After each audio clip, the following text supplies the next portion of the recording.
ফিজিক্যালে যাদের দেয় তাদের জোর করে দেয়। হুম।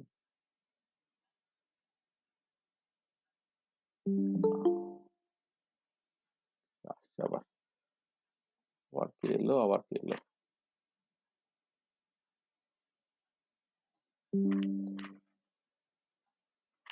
ফিজিক্যাল কর না, মানে এমনি আমাদের সাথে একটুখানি কনসাল্ট করবি, হ্যাঁ, যেগুলো যা অসুবিধা হবে বা ইত্যাদি ইত্যাদি। হুম, করে একদম ফাঁকা মাঠ একদম। আচ্ছা। নেট গেটটা ভালো করে একটুখানি খেয়াল করে দে। ব্যাস।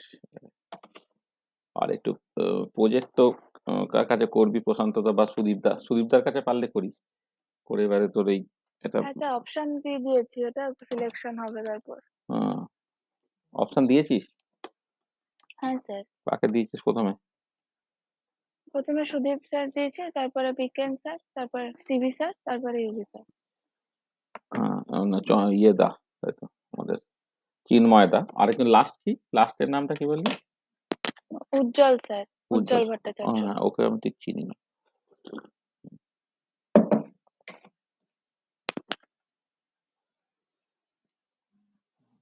সুদীপদা খুব খুব প্রচুর ভালো পাবলিকেশন করে। আচ্ছা চলো, দেখতে পাচ্ছ তো স্ক্রিন টিন সব দেখতে পাচ্ছ ঠিকঠাক করে? হুম। আচ্ছা, বাকিরা সব বলো, সব কারো আজকে আমরা হ্যাঁ তো, স্যার। হ্যাঁ, আজকে আমরা যেটা আমাদের যে ব্যাকগ্রাউন্ড ডিসকাশনস, যেগুলো মানে মানে যেগুলো মানে বিএসসি হয়তো ফার্স্ট সেমিস্টার বা ইত্যাদিতেই পড়িয়ে দেওয়া হয়, কিন্তু দেখবে কম্পিটিটিভ এক্সামে এই যে জিনিসগুলো সম্বন্ধে আলোচনা করে দিলাম আর কি, আজকে তার লাস্ট ক্লাসটা হবে, সেখান থেকেই দেখবে ম্যাক্সিমাম কোশ্চেন্স কিন্তু পড়ছে। তুমি জ্যাম বলো বা যে কোনো কম্পিটিটিভ এক্সামে বলো বা নেট গেটে দিলো, এই 2 নম্বরের এমসিকিউ টেমসিকিউ যখন তুমি দেখবে না, হ্যাঁ, সেখানে দেখবে ওই অনেক হাই ফাই জিনিসপত্র আছে, যে জিনিসগুলো বেশ কঠিন, পড়তেও কঠিন, বুঝতেও কঠিন, সেখান থেকে কিন্তু কোশ্চেনের কনসেন্ট্রেশন অনেক কম। কিন্তু আমরা আজ পর্যন্ত যে যতখানি জিনিস পড়িয়ে দেবো আর কি, সেখান থেকে দেখবে কোশ্চেন্স অনেক বেশি পড়ে এবং সেইগুলো আমাদের একটুখানি ভালো করে করে নিতে হচ্ছে আর কি। তাহলে আমরা 4টে লেকচার অলরেডি দিয়ে দিয়েছি, আজকে হচ্ছে 5 নম্বর লেকচার। তাহলে আজকে আমরা মূলত যে জিনিসটা নিয়ে আলোচনা করব, সেটা হচ্ছে তোমার temperature dependence of rate constant or rate of A reaction. সেখান থেকে আরএনএ ইকুয়েশন পার্টটা, মানে আমরা সকল যেটাকে বলা হয় রিঅ্যাকশন রেট থিওরি গুলো করবো না, মানে কলিশন থিওরি বা ট্রানজিশন স্টেট থিওরি, এই থিওরি গুলো একটু ডিটেল ডিসকাশন করে করতে হবে, সেটা আমরা পরের স্লটে করব, পর করে। আমরা আজকে যেটা করব সেটা হচ্ছে তোমার ওই যে রিঅ্যাকশন রেট থিওরি নয়, অ্যাকচুয়ালি রেট বা রেট কনস্ট্যান্টের টেম্পারেচার ডিপেন্ডেন্স, তার একটা এক্সপেরিমেন্টাল পার্ট আছে বা এমপিরিক্যাল পার্ট আছে, যেটা আরএনএস ইকুয়েশন। সেই পার্টটাকে নিয়ে জাস্ট আলোচনাটাকে কনফাইন রাখবো এবং সেই রিলেটেড প্রচুর নিউমেরিক্যাল প্রবলেম পরীক্ষায় পড়ে, সেইগুলো আমরা একটুখানি দেখতে চাইছি আর কি। তাহলে আমরা যেটা যে করব, হোয়াট উই ওয়ান্ট টু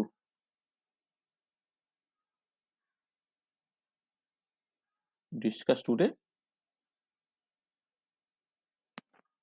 আর আমরা ডিটেলটা পড়াচ্ছি না, আমরা জাস্ট সামারাইজ করে দিচ্ছি মেন ফর্মুলাগুলো, করে নিউমেরিক্যাল প্রবলেমগুলি মূলত করার চেষ্টা করছি আর কি।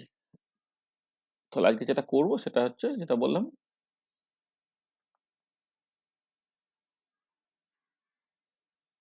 Temperature dependence of rate or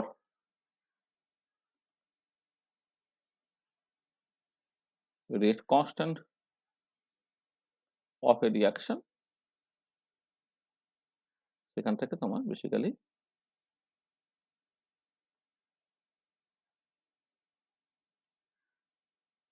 Arrhenius equation, তাই তো। চলো আমরা শুরু করি। আচ্ছা, আমরা খুব ক্রিটিক্যাল জায়গাগুলোতে এখন যাব না, কিন্তু মোস্ট অফ দ্য কেসে যেটা দেখতে পাওয়া যায় যে টেম্পারেচার বাড়ালে কোন একটা রিঅ্যাকশনের রেট বা রেট কনস্ট্যান্টটা বাড়ে। এটা হচ্ছে ইউজুয়াল অবজারভেশন, যে তুমি যদি টেম্পারেচার বাড়াও তাহলে মোস্ট অফ দ্য রিঅ্যাকশনের ক্ষেত্রে কিন্তু রিঅ্যাকশনের রেটটা কিন্তু তোমার অ্যাকচুয়ালি বাড়ছে, ঠিক আছে। আচ্ছা, এবারে আর্নিয়া মূলত গ্যাস ফেজ এবং সলিউশন ফেজ প্রচুর রিঅ্যাকশন স্টাডি করেছিলেন। স্টাডি করে দেখার চেষ্টা করেছিলেন যে টেম্পারেচার বাড়ালে রিঅ্যাকশনের রেটটা ঠিক কেমন করে বাড়ে। তা থেকে এটা তিনি দেখেছিলেন যে প্রতি 10 ডিগ্রি সেন্টিগ্রেড টেম্পারেচার ইনক্রিজ করার জন্য রিঅ্যাকশনের রেটটা দ্বিগুণ থেকে ৩ গুণ হয়ে যায়। অর্থাৎ 200 to 300% ইনক্রিজ হচ্ছে পার 10 degree centigrade increase in temperature.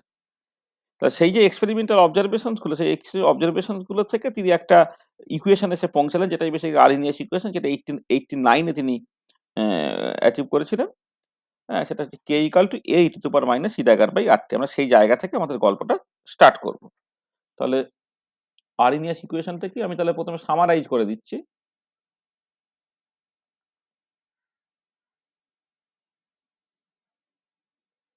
আর্নিয়াস equation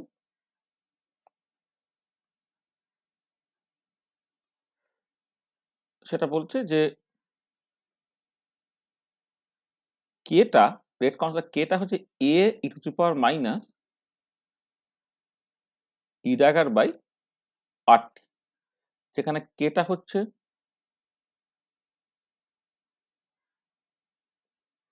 rate constant or specific rate. এটা এটা হচ্ছে একটা এক্সপোনেনশিয়াল পার্টের আগে আছে বলে একে বলা হয়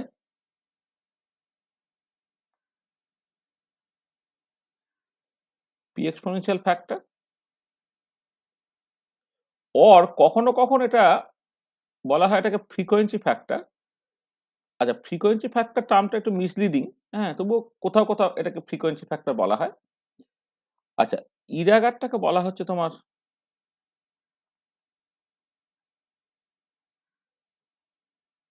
অ্যাক্টিভেশন এনার্জি, এটা। আর আর তো জানো টি হচ্ছে টেম্পারেচার ইন কেলভিন, টিটা কিন্তু কেলভিনে টেম্পারেচার, এটা হচ্ছে টেম্পারেচার ইন কেলভিন। আর তো ইউনিভার্সাল গ্যাস কনস্ট্যান্ট, তার ভ্যালু তুমি সেই মতো করে লিখবে। আচ্ছা, এবারে এই যে ইকুয়েশনটা তুমি পেলে, এই ইকুয়েশনটা থেকে তুমি পরিষ্কার দেখাতে পারবে যে প্রতি 10 ডিগ্রি সেন্টিগ্রেড টেম্পারেচার ইনক্রিজ করার জন্য রিঅ্যাকশনের রেটটা হচ্ছে দ্বিগুণ থেকে 3 গুণ পর্যন্ত তোমার বেড়ে যেতে পারে। কারণ এই এক্সপোনেনশিয়াল নেচারটা তোমার আছে বলে। আমি এটা নিয়ে খুব ভালো করে আলোচনা করছি। তার আগে কতগুলো জিনিস বলে নিই। সেটা হচ্ছে যে, যে সকল যে তোমার এক্সপোনেনশিয়াল পার্টটা ইউনিটলেস নাম্বার, মানে যে E to the power minus E রাগার বাই আরটি, এইটা হচ্ছে must B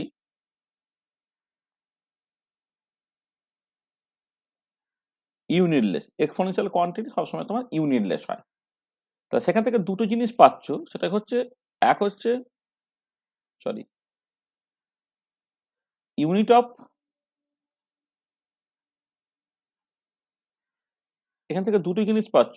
unit of activation energy সেটা কি হবে, ইউনিট অফ আরটি হবে। তুমি যদি এসআই ইউনিটে থাকো,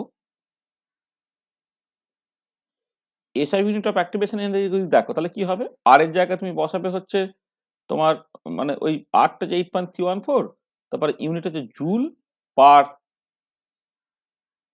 জুল পার কেলভিন পার মোল।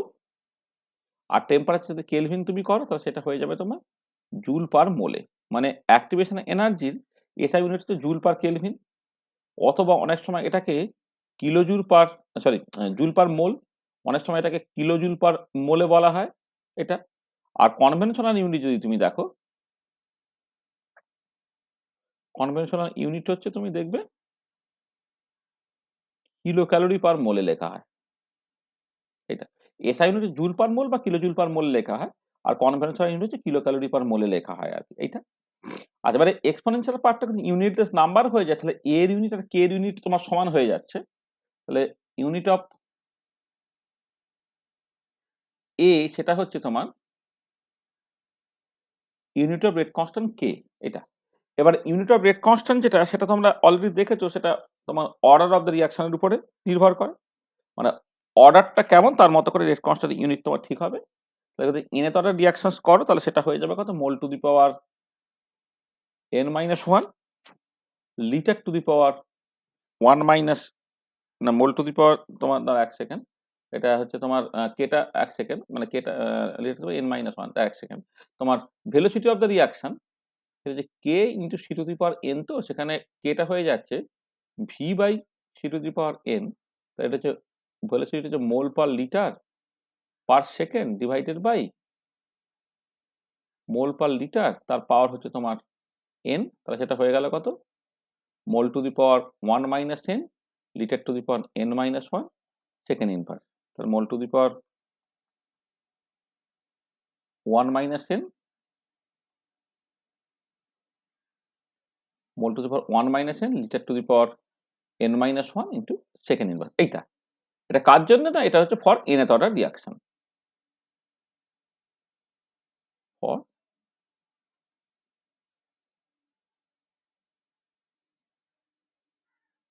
তাহলে nth অর্ডার রিঅ্যাকশনের জন্য তোমার unit of pre exponential factor, unit of rate constant সমান।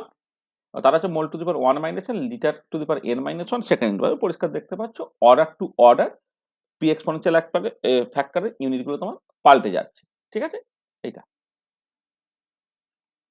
আচ্ছা, এবারে দেখো, যদি স্পেশাল কেসে এটা একটা ফার্স্ট অর্ডার রিঅ্যাকশন হয়, স্পেশাল কেসে যদি এটা একটা ফার্স্ট অর্ডার রিঅ্যাকশন যদি হয়, যেখানে nটা হচ্ছে 1, তখন ইউনিট অফ এটা কত হলো? তোমার সেকেন্ড ইনভার্স হলো, which is a unit of frequency,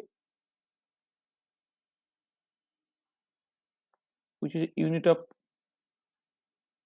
frequency. Hence a is often called the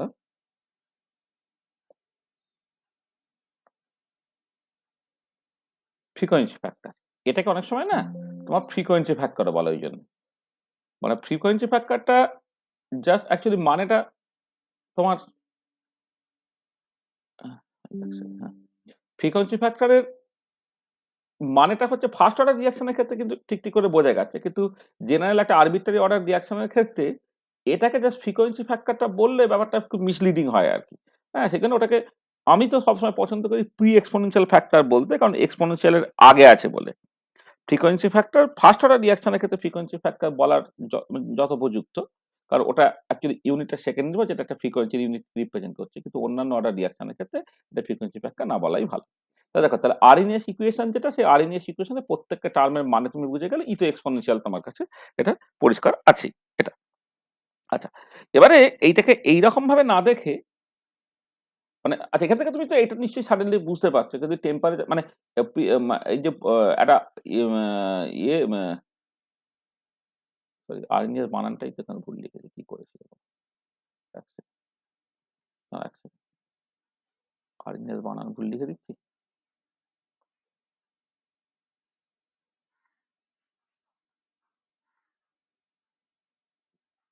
A R R H E N I U S. হ্যাঁ, আচ্ছা, হ্যাঁ, যেটা বলছিলাম তোমার এখান থেকে তুমি পরিষ্কার বুঝতে পারছো যে যদি সকল অ্যাক্টিভেশন এনার্জিতে পজিটিভ হয়, মোস্ট অফ দ্য রিঅ্যাকশনের ক্ষেত্রে অ্যাক্টিভেশন এনার্জি পজিটিভই, তাহলে টেম্পারেচার যদি বাড়ানো হয়, দেখো এখান থেকে টেম্পারেচার যদি বাড়ানো হয়, তাহলে ই ড্যাগার বাই আর, মানে অ্যাক্টিভেশন এনার্জি যখন পজিটিভ তার ক্ষেত্রে বলছি, টেম্পারেচার বাড়ালে ই ড্যাগার বাই আরটি এই জিনিসটা কমছে। এবার এখানে মাইনাস সাইন আছে, মানে এক্সপোনেনশিয়াল পার্টটা অ্যাকচুয়ালি বাড়ছে বলে কেটা তোমার বাড়ছে। আসলে যেটা হয় সেটা একটুখানি বলে নিই। সেটা হচ্ছে অ্যাক্টিভেশন এনার্জি ব্যাপারটা, এটা তোমরা জানো, এটা তবু এখানে একটুখানি বলে নেওয়ার দরকার আছে। যে তোমার ধরো তুমি কোনো একটা কেমিক্যাল রিয়াকশন কনসিডার করছো, ঠিক আছে, কেমিক্যাল রিয়াকশন কনসিডার করছো, এইদিকে ধরো কোন একটা এনার্জি প্লট করা হচ্ছে, এনার্জি বা এনথালপি, যা খুশি আর কি, এনার্জি অর এনথালপি, এই টাইপের তুমি কিছু একটা প্লট করছো। আর এক্স অ্যাক্সিস বরাবর প্লট করছো, একে বলা হয় রিয়াকশন কোঅর্ডিনেট। রিয়াকশন কোঅর্ডিনেট হচ্ছে একটা কোঅর্ডিনেট, যে কোঅর্ডিনেট বরাবর ধরো যখন কোনো একটা রিয়াকশন ঘটে, bond length, bond angle, dihedral angle কিছুটা একটা চেঞ্জ হয়, সেই চেঞ্জটাকে বেসিক্যালি এক্স অ্যাক্সিস বরাবর প্লট করা হচ্ছে। আচ্ছা, এবারে ধরো এইখানে তোমার রিয়াক্ট্যান্ট আছে আর এইখানে তোমার প্রোডাক্ট। এটা হচ্ছে তোমার রিঅ্যাক্ট্যান্ট, এটা তোমার প্রোডাক্ট, ঠিক আছে? আচ্ছা, রিঅ্যাক্ট্যান্ট থেকে প্রোডাক্ট সরাসরি যাবে না, রিঅ্যাক্ট্যান্ট থেকে প্রোডাক্ট যেতে গেলে এরকম একটা অ্যাক্টিভেশন ব্যারিয়ার সকল ক্রস করে তোমায় যেতে হয়। এইরকম এরকম একটা মানে প্রাচীর আছে, সেই প্রাচীরটা টপকে তোমাকে যেতে হচ্ছে, সেই প্রাচীরের মাথাটা এটা নাম দেওয়া হচ্ছে তোমার সকল ট্রানজিশন স্টেট, ঠিক আছে? এটা ট্রানজিশন স্টেট। এবারে এই ট্রানজিশন স্টেট এবং রিঅ্যাক্ট্যান্ট তাদের যে এনার্জি ডিফারেন্স যেটা এইটা এইটাকে বলা হচ্ছে তোমার সকল অ্যাক্টিভেশন এনার্জি। তাহলে অ্যাক্টিভেশন এনার্জিটা হচ্ছে একটা মিনিমাম এনার্জি যেটা রিকোয়ার্ড ওই রিঅ্যাক্ট্যান্ট প্রোডাক্টে যাওয়ার জন্য আর কি, হ্যাঁ? মানে যেটা বা অ্যাক্টিভেশন ব্যারিয়ারটাকে ক্রস করার জন্য এইটা, ঠিক আছে? এইটা। আর এই পার্টিকুলার কেসে সেটা হচ্ছে তুমি যদি এই বরাবর এনথালপিটাকে প্লট করতে, তাহলে এইটা হচ্ছে সকল রিঅ্যাক্ট্যান্টের এনথালপি, এইটা হচ্ছে তোমার সকল প্রোডাক্টের এনথালপি, আর রিঅ্যাক্ট্যান্ট এনথালপি প্রোডাক্টের এনথালপি এই যে ডিফারেন্সটা সেটা হচ্ছে তোমার ডেল্টা এইচ। এই পার্টিকুলার কেসে ডেল্টা এইচটা সেটা হচ্ছে H product minus H reactant, সেটা তোমার কিন্তু নেগেটিভ এই পার্টিকুলার কেসে। তার মানে বোঝা গেল this is an exothermic reaction, মানে এক্সোথার্মিক রিঅ্যাকশন। এবং এই এক্সোথার্মিক রিঅ্যাকশন কখন হয়? যখন product is more stable than reactant. Product is more stable than reactant. প্রোডাক্টের থেকে রিঅ্যাক্ট্যান্ট থেকে প্রোডাক্ট যদি বেশি স্টেবল হয়, তাহলে তুমি যদি তার পোটেনশিয়াল এনার্জি সারফেসটাকে তুমি আঁকো, তাহলে রিঅ্যাক্ট্যান্ট থেকে প্রোডাক্ট নিচে থাকবে, ওখানে অ্যাক্টিভেশন ব্যারিয়ার ক্রস করবে, ডেল্টা এইচটা নেগেটিভ হবে অ্যান্ড সো অন। এটা ঠিক আছে? তাহলে অ্যাক্টিভেশন এনার্জি জিনিসটা একটা এক্টোথার্মিক রিঅ্যাকশনের ক্ষেত্রে কেমন তুমি বুঝতে পারলে। আচ্ছা, এন্ডোথার্মিক রিঅ্যাকশনের ক্ষেত্রে বলাই বাহুল্য তুমি নিজেই এটা করতে পারবে। আর কেউ একজন জয়েন করতে চাইছে দেখি। এত দেরি করে সব জয়েন করে কেন? সব সমস্যা। হুম।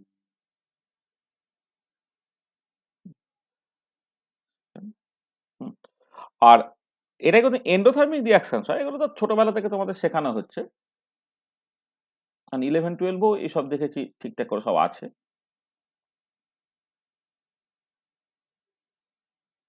ধরো এই ওয়াই অ্যাক্সিস বরাবর আবার এনার্জি অর এনথালপি তুমি প্লট করছো, এক্স অ্যাক্সিস বরাবর রিঅ্যাকশন কোঅর্ডিনেট। আর এক্ষেত্রে প্রোডাক্টটা তোমার লেস স্টেবল হবে। ধরো এইরকম ভাবে আমি করলাম, এইটা তোমার রিঅ্যাক্ট্যান্ট, এইটা তোমার প্রোডাক্ট। রিঅ্যাক্ট্যান্ট থেকে প্রোডাক্ট যখন যাচ্ছ তুমি,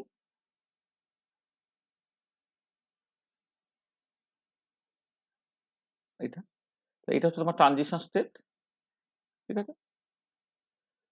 তাহলে এই ফরওয়ার্ড রিঅ্যাকশনের জন্য অ্যাক্টিভেশন এনার্জি যেটা, সেটা হচ্ছে একদম এইখান থেকে এই পর্যন্ত তোমার অ্যাক্টিভেশন এনার্জি, সেটা তুমি ইরেগার এইরকম ভাবে লিখলে। আচ্ছা, তাহলে এইটা হচ্ছে তোমার রিঅ্যাক্ট্যান্টের এনথালপি, এইটা হচ্ছে প্রোডাক্টের এনথালপি। এই যে ডিফারেন্সটা সেটা হচ্ছে ডেল্টা এইচ। তাহলে এই পার্টিকুলার কেসে দেখো ডেল্টা এইচ যেটা হচ্ছে প্রোডাক্টের এনথালপি মাইনাস রিঅ্যাক্ট্যান্টের এনথালপি, সেটা কিন্তু এক্ষেত্রে তোমার পজিটিভ হচ্ছে। পজিটিভ মানে this is an endothermic reaction, এবং এখানে product is less stable than reactant.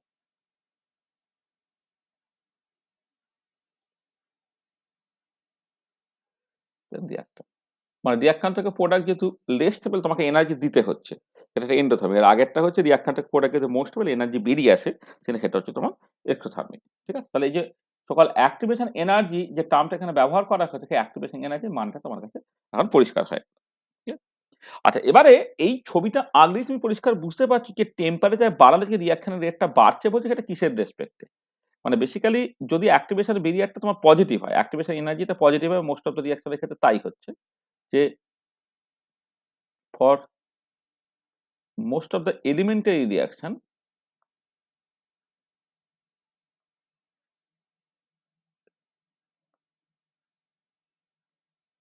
single step reaction for most of the elementary reaction, activation energy ই আকারটা অ্যাকচুয়ালি পজিটিভ। এটা যেভাবে ছবিটা আমি এঁকেছি। আর এবারে কিছু ফটোকেমিক্যাল রিঅ্যাকশন থাকতে পারে, যে কেমিক্যাল রিঅ্যাকশন একটা স্টেপে অ্যাক্টিভেশন এনার্জি তোমার 0 ও হতে পারে। ধরো এমন হলো যে তুমি ফ্রি রেডিক্যাল চেইন মেকানিজমে কোন একটা রিঅ্যাকশন করছো, সেটা লাইট ইনডিউসড হতে পারে। এবারে ফ্রি রেডিক্যালটা ওয়ান্স তোমার তৈরি হয়ে গেছে। ধরো ক্লোরিন ফ্রি রেডিক্যাল তোমার তৈরি হয়ে গেছে, এবার ক্লোরিন ফ্রি রেডিক্যালটা তো রিকম্বাইন করে সিএলটি তৈরি করছে। সেক্ষেত্রে আলাদা কোনো অ্যাক্টিভেশন এনার্জি লাগবে না, কারণ অ্যাক্টিভেশন এনার্জি 0 হতে পারে। আবার আমরা দেখব যে অনেক কমপ্লেক্স রিঅ্যাকশনস হতে পারে, যার ক্ষেত্রে এফেক্টিভ অ্যাক্টিভেশন এনার্জি অ্যাকচুয়ালি তোমার নেগেটিভও হয়ে যেতে পারে। For most of the elementary reaction activation energy E আকারটা তোমার অ্যাকচুয়ালি পজিটিভ হয়ে যায়। তাহলে for most of the reaction যদি অ্যাক্টিভেশন এনার্জিটা পজিটিভ হয়ে যায়, তাহলে কি হচ্ছে? দেখো এক্ষেত্রে তোমার এই অ্যাক্টিভেশন ব্যারিয়ারটাকে ক্রস করার জন্য তোমাকে কিছু এনার্জি দিতে হবে। তার মানে এটা দাঁড়াচ্ছে যে with increasing temperature, increasing temperature average kinetic energy of the reaction molecule increase করছে।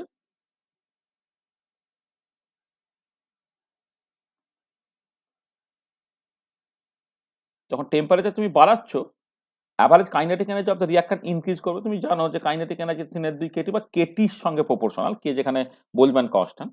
টেম্পারেচার বাড়ালে average kinetic energy of the reaction increase করে, এবং তার সাথে সাথে এটা দাঁড়াবে যে probability of molecules having kinetic energy greater equal to activation barrier increase করবে, এবং সেখান থেকে তোমার rate of the reaction increase করবে। Rate of the reaction increase. তাহলে দেখো যে যত তুমি টেম্পারেচার বাড়াচ্ছ, হ্যাঁ, তখন probability of finding molecule having kinetic energy greater equal to the activation energy, সেটা ইনক্রিজ করছে। মানে এই অ্যাক্টিভেশন বেরিয়ার ক্রস যে করবে আর কি, probability of finding molecule having kinetic energy greater equal two activation energy, সেটা ইনক্রিজ করে। সেটা তোমরা ওই কাইনেটিক থিওরি অফ গ্যাস থেকেও দেখেছো, যে fraction of molecule having energy greater equal to certain fraction of molecules having energy greater equal to certain threshold, সেটা actually বাড়ে উইথ ইনক্রিজিং টেম্পারেচার। তাহলে তা বাড়লে তোমার রিঅ্যাকশনের রেটটা বাড়বে। তাহলে টেম্পারেচার বাড়ালে কেন রিঅ্যাকশনের রেট বাড়ে? তার কারণটা হচ্ছে যে অ্যাক্টিভেশন বেরিয়ারে কোনো চেঞ্জ হচ্ছে না, কিন্তু টেম্পারেচার বাড়ালে তোমার ওই অ্যাক্টিভেশন বেরিয়ার ক্রস করার প্রবাবিলিটি বা fraction of molecule having energy greater equal to certain threshold, সেটা বেড়ে যাচ্ছে বলে রিঅ্যাকশনের রেটটা বাড়ছে। আর এখানে একটুখানি বলে নেওয়া ভালো যে আরএনএস ইকুয়েশনে যেটা মূল মূল মূল ব্যাপার মানে যেটা খুব ইম্পর্টেন্ট একটা পয়েন্ট আগে, সেটা হচ্ছে যে প্রি এক্সপোনেনশিয়াল এবং activation energy temperature independent assume করা হয়, যে এ অ্যান্ড ই ডাগার এইটা আর assumed to be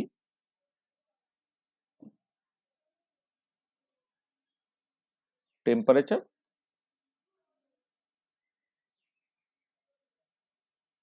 independent, হ্যাঁ, A and A dagger are assumed to be temperature independent, এটাকে টেম্পারেচার ইন্ডিপেন্ডেন্ট ধরা হয়। হ্যাঁ, তাহলে এখানে যেটা বললাম যে যখন টেম্পারেচার বাড়াচ্ছে অ্যাক্টিভেশন এনার্জি কিছু চেঞ্জ হচ্ছে না, যেটা হচ্ছে যে probability or fraction of molecule having energy greater equal to the activation energy, সেটা ইনক্রিজ করছে, সেই জন্য রিঅ্যাকশন রেটটা কিন্তু তোমার ইনক্রিজ করে যাচ্ছে।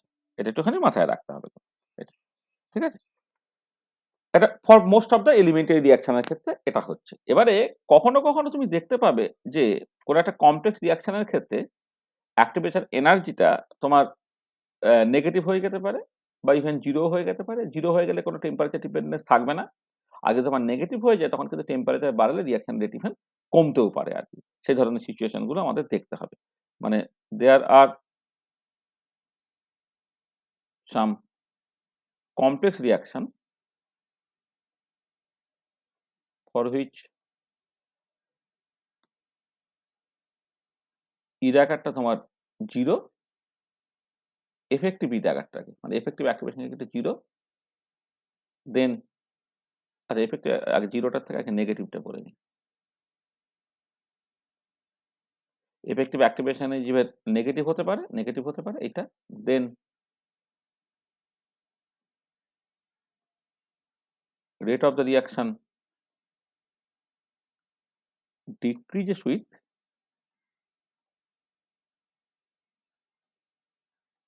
increase in temperature এটা। আর ফাইনালি ধরো যদি এমন হতো যে if effective activation energy equal to 0 হয়ে যায়, then rate of the reaction is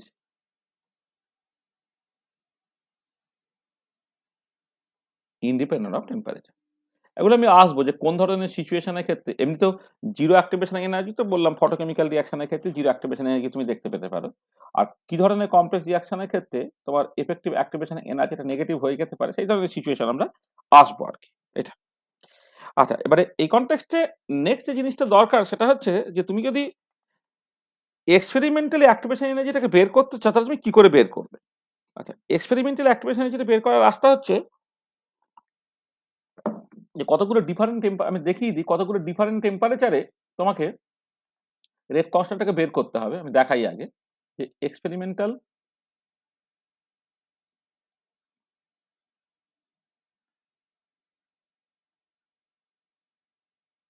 determination of activation energy সেটা কি করে করা যেতে পারে। আচ্ছা, যেটা তোমায় করতে হচ্ছে যে কতগুলো ডিফারেন্ট টেম্পারেচারে, T1 টেম্পারেচারে, T2 টেম্পারেচারে, T3 টেম্পারেচারে, মানে কতগুলো ডিফারেন্ট টেম্পারেচারে তুমি অ্যাক্টিভেশন এনার্জি যেটা, এই অ্যাক্টিভেশন এনার্জি গুলোকে তুমি বের করে ফেলো। Sorry, activation sorry sorry rate কনস্ট্যান্টটাকে বের করে ফেলো, মানে রেট অফ দ্য রিঅ্যাকশনটাকে বের করে ফেলো। কতগুলো ডিফারেন্ট টেম্পারেচারে রেট কনস্ট্যান্ট গুলোকে বের করে ফেলো। ধরো যখন টেম্পারেচার T1 তখন রেট কনস্ট্যান্ট K1, যখন টেম্পারেচার T2 ধরে নাও রেট কনস্ট্যান্ট K2, যখন টেম্পারেচার T3 ধরে নাও rate constant K3 and so on এটা। আচ্ছা, এবার একটা প্লট করো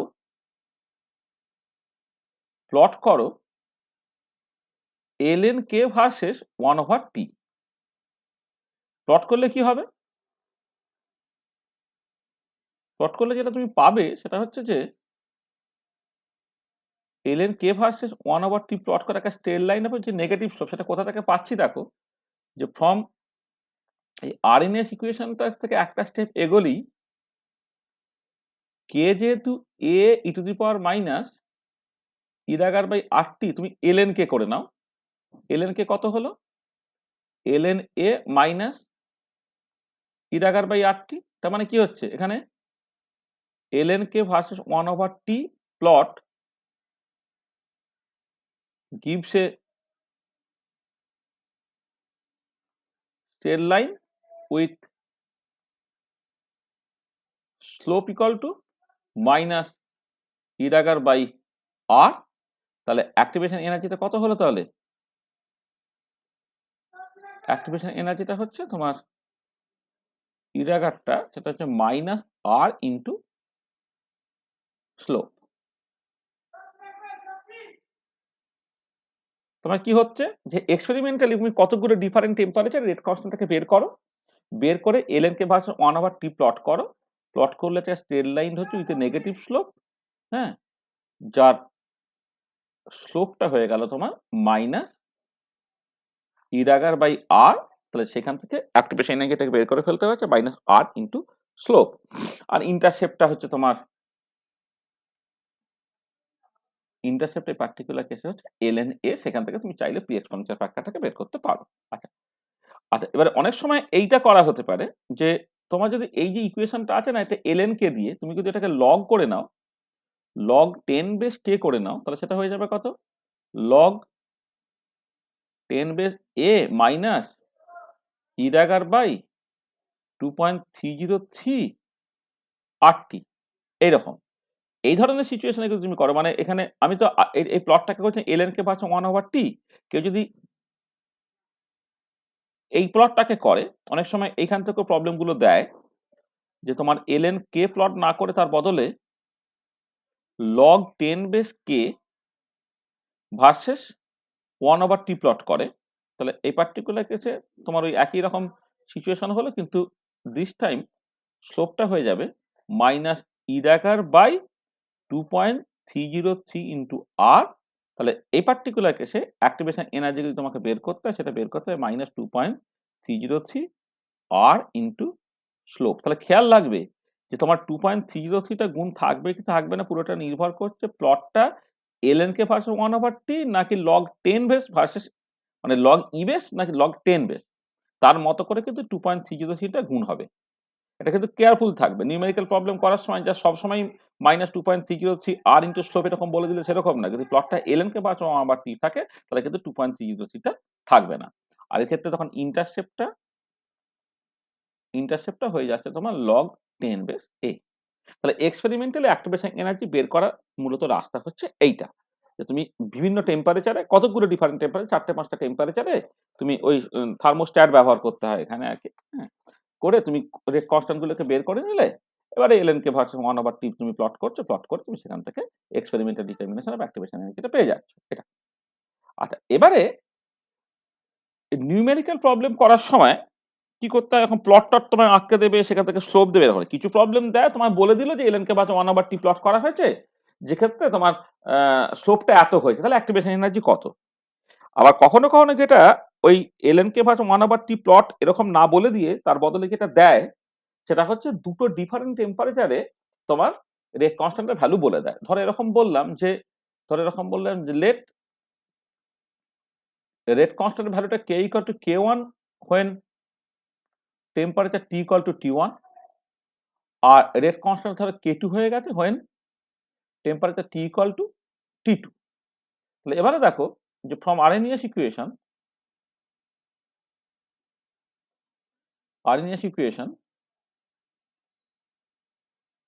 ln k যেহেতু ln a minus E the by RT, এখান থেকে তুমি পরিষ্কার বুঝতে পারছো যে যখন টেম্পারেচারটা T1 তখন যদি রেট কনস্ট্যান্ট K1 হয়, তাহলে এটা হবে ln K1 equal to ln A minus E the by RT1। এটা এটা কিন্তু একটা ফিক্সড রিঅ্যাকশনের জন্য, পরে পার্টিকুলার রিঅ্যাকশন, দুটো আলাদা রিঅ্যাকশনের জন্য নয় কিন্তু, পরে পার্টিকুলার রিঅ্যাকশনের জন্য পি এক্সপোনেনশিয়াল পাক অ্যাক্টিভেশনের যেটা কনস্ট্যান্ট এইটা ধরো 1 নম্বর ইকুয়েশন। আর যখন তোমার টেম্পারেচার T2 যখন যে রেট কনস্ট্যান্ট K2 হয়ে যায়, তাহলে ln K2 ইকুয়াল টু হয়ে গেল ln A minus E the by RT2।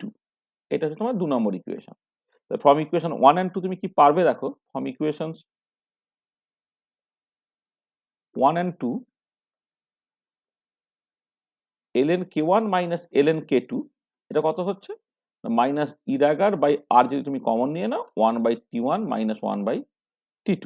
তাহলে এখান থেকে দাঁড়াচ্ছে ln K1 বাই K2, এটা হয়ে যাচ্ছে E the by R into 1/T2 minus 1/T1।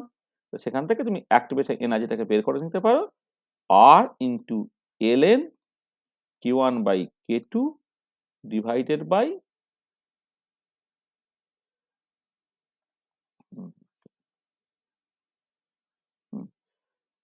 Divided by 1/T2 minus 1/T1 এইটা, অথবা 2.303 R log 10 base K1 by K2 divided by 1/T2 minus 1/T1। তাহলে এই যে ইকুয়েশনটা, এইখান থেকে প্রচুর নিউমেরিক্যাল প্রবলেম পড়ে। মানে ইউনিভার্সিটি পরীক্ষা, নেট, গেট, জ্যাম থেকে শুরু করে যত রকমের কম্পিটিটিভ এক্সাম তুমি পাবে, এই যে ফাইনাল ফর্মুলাটা বললাম, এইখান থেকে কিন্তু প্রচুর নিউমেরিক্যাল প্রবলেম দেয়। তোমার এমনভাবে ডেটাগুলো বলে দেবে যাতে করে তুমি দুটো ডিফারেন্ট টেম্পারেচার রেট কনস্ট্যান্ট ভ্যালুটাকে বের করে নিতে পারছো। তাহলে দুটো different temperature rate constant value যদি জানা থাকে, তাহলে এইখান থেকে এই ফর্মুলা ইউজ করে তুমি অ্যাক্টিভেশন এনার্জিটাকে বের করে নিতে পারছো। এটা কিন্তু ভীষণ পপুলার এবং এখান থেকে মানে প্রচুর পরীক্ষায় কোশ্চেন আসছে আর কি। আমরা এই ধরনের নিউমেরিক্যাল প্রবলেম অ্যাকচুয়ালি করব, ঠিক আছে এটা। আচ্ছা, এবারে এই একটা ইম্পর্টেন্ট ইকুয়েশন আছে, সেটা হচ্ছে তোমার, আচ্ছা এখান থেকে বলি যে তোমার এই আরএনএস ইকুয়েশন এবং ভ্যান ড্রপ ইকুয়েশন একটা সম্পর্ক আছে, সেখান থেকে তুমি যেটা দেখাতে পারো সেটা হচ্ছে এই যে এটা ভীষণ ইম্পর্টেন্ট একটা ইকুয়েশন, যে পরে রিভার্সেবল রিঅ্যাকশন, ধরো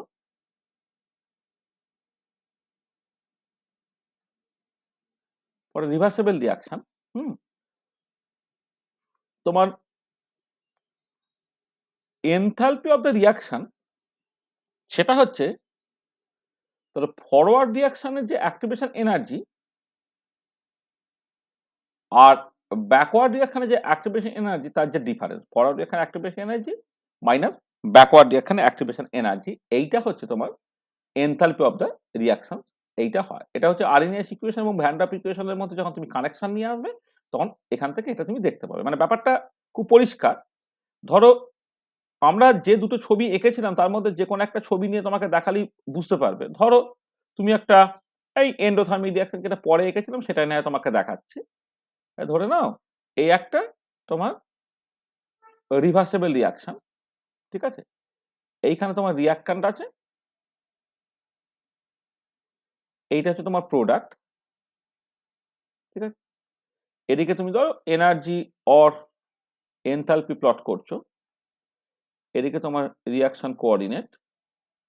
তাহলে এইটা তোমার ট্রানজিশন স্টেট, তো তাহলে ফরওয়ার্ড রিয়াকশনের জন্য অ্যাক্টিভেশন এনার্জি কোনটা? This is the activation energy for the forward reaction. আচ্ছা, ব্যাকওয়ার্ড রিয়াকশন মানে কি? সেটা এদিক থেকে তোমার এদিকে আসছে, তো তাহলে ব্যাকওয়ার্ড রিয়াকশনের জন্য অ্যাক্টিভেশন এনার্জি কোনটা? This is the activation energy for the backward reaction. এবারে এই যে ডিফারেন্সটা দেখো, এইটাই তো তোমার ডেল্টা এইচ। দেখো ক্লিয়ারলি ডেল্টা এইচটা হচ্ছে forward reaction activation energy minus backward reaction activation energy, পরিষ্কারভাবে তুমি দেখতে পাচ্ছ। এবং এখানে এই পার্টিকুলার কেসে ডেল্টা এইচটা দেখো ক্লিয়ারলি ক্লিয়ারলি এইটা তোমার বেসিক্যালি ফরওয়ার্ড রিয়াকশনের জন্য অ্যাক্টিভেশন এনার্জি মাইনাস ব্যাকওয়ার্ড রিয়াকশনের জন্য অ্যাক্টিভেশন এনার্জি, এবং এই পার্টিকুলার কেসে গ্রেটার দ্যান জিরো হচ্ছে। কারণটা কি? দেখো ফরওয়ার্ড রিয়াকশনের অ্যাক্টিভেশন এনার্জিটা গ্রেটার দ্যান দ্য ব্যাকওয়ার্ড রিয়াকশনের অ্যাক্টিভেশন এনার্জি। এইটা এটা কার জন্য? না, এটা হচ্ছে তোমার এন্ডোথার্মিক রিয়াকশনের ক্ষেত্রে। ঠিক একই রকম ভাবে এক্সোথার্মিক রিয়াকশনের ক্ষেত্রে তুমি দেখতে পাবে, মানে তোমার মানে এটা হচ্ছে তোমার ফর এন্ডোথার্মিক রিয়াকশন, এটা হচ্ছে ফর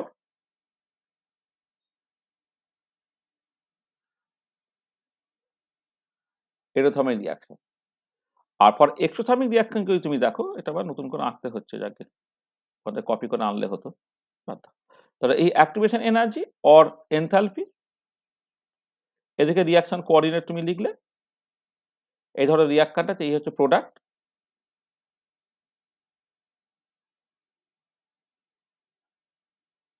ধরো তোমার প্রোডাক্ট, এই হচ্ছে রিয়াক্ট্যান্ট,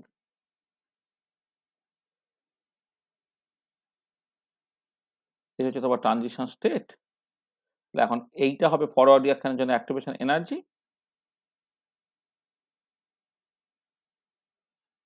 এইটা হচ্ছে তোমার ব্যাকওয়ার্ড রিয়াকশনের জন্য অ্যাক্টিভেশন এনার্জি, এইটা। তাহলে এই যে ডিফারেন্সটা, সরি,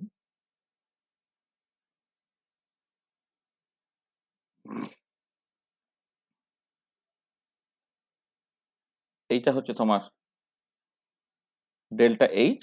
হ্যাঁ, এবং পরিষ্কার দেখো এখানে ডেল্টা এইচটাকে তুমি যখন E dagger for the forward reaction minus E dagger for the backward reaction করছো, সেটা সার্টেনলি লেস দ্যান জিরো হচ্ছে। কারণটা কি? না, ফরওয়ার্ড রিয়াকশনের জন্য অ্যাক্টিভেশন এনার্জি এক্ষেত্রে লেস দ্যান দ্য ব্যাকওয়ার্ড রিয়াকশনের জন্য অ্যাক্টিভেশন এনার্জি। এটা কম, দেখো এটা বেশি, এখানে এটা নেগেটিভ হচ্ছে। এবং এটা কার জন্য? না, ফর এক্সোথার্মিক রিয়াকশন।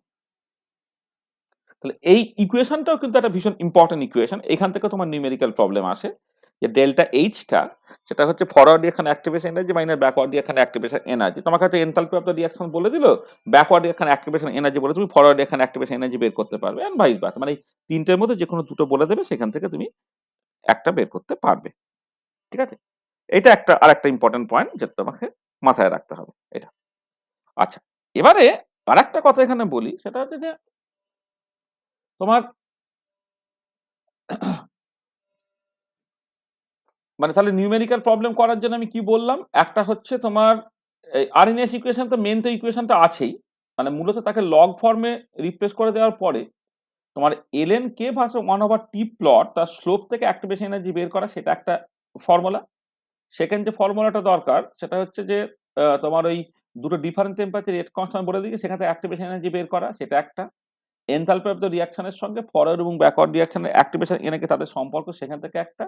আরেকটা জিনিস বলে নিই যে যদি এমন হয় যে ধরো মানে এটা আরএনএস ইকুয়েশনে আসে না, পরে যখন কলিশন থিওরি বা ট্রানজিশন স্টেট থিওরি বা আরো অন্যান্য রেট থিওরি গুলো দেখবে তখন তুমি দেখবে যে যদি এমন হতো যে if pre exponential factor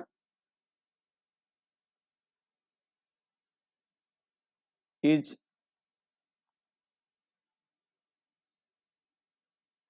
temperature dependent, pre exponential factor যদি টেম্পারেচার ডিপেন্ডেন্ট হয়, দেন effective activation energy is also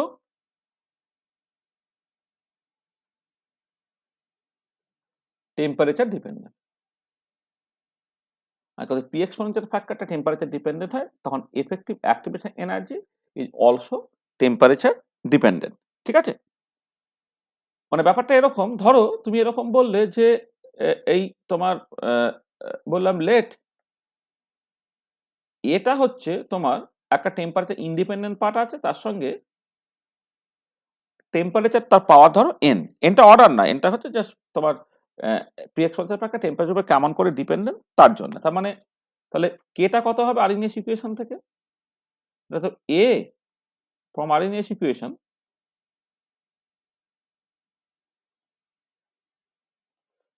কেটা তো A E to the power minus E dagger by R T. এটা এখন লিখতে হবে কত? A zero T to the power N E to the power minus E dagger by R T, এরকম দেখতে হয়ে যাবে এটা। ঠিক আছে? আচ্ছা আমি এক কাজ করি, এই যে সকল অ্যাক্টিভেশন এনার্জি যেটা বলা হচ্ছে এটাকে, সেটাকে ধরো আমি এটা ই জিরো বা কিছু একটা লিখে রাখছি, যেটা আরএনএস ইকুয়েশনে যেমন টেম্পারেচার ইন্ডিপেন্ডেন্ট অ্যাক্টিভেশন এনার্জি সেরকম করে আর কি। তাহলে এলএন কে যদি তুমি করো তাহলে ln A zero plus N ln T minus E dagger zero by R T. তাহলে এখান থেকে দেখো ডিএলএন কে বাই ডিটি যদি তুমি করো সেটা কত দাঁড়াচ্ছে না, এটা হচ্ছে তোমার এন বাই টি হলো plus E dagger by R T square হয়ে যাচ্ছে। তাহলে এখানে তুমি যদি আর টি স্কোয়ার কমন নিয়ে নাও তাহলে E dagger zero plus n R T হয়ে গেল, সেটাকে তুমি just E dagger effective by R T square করো, তাহলে এখান থেকে তোমার এফেক্টিভ অ্যাক্টিভেশন এনার্জি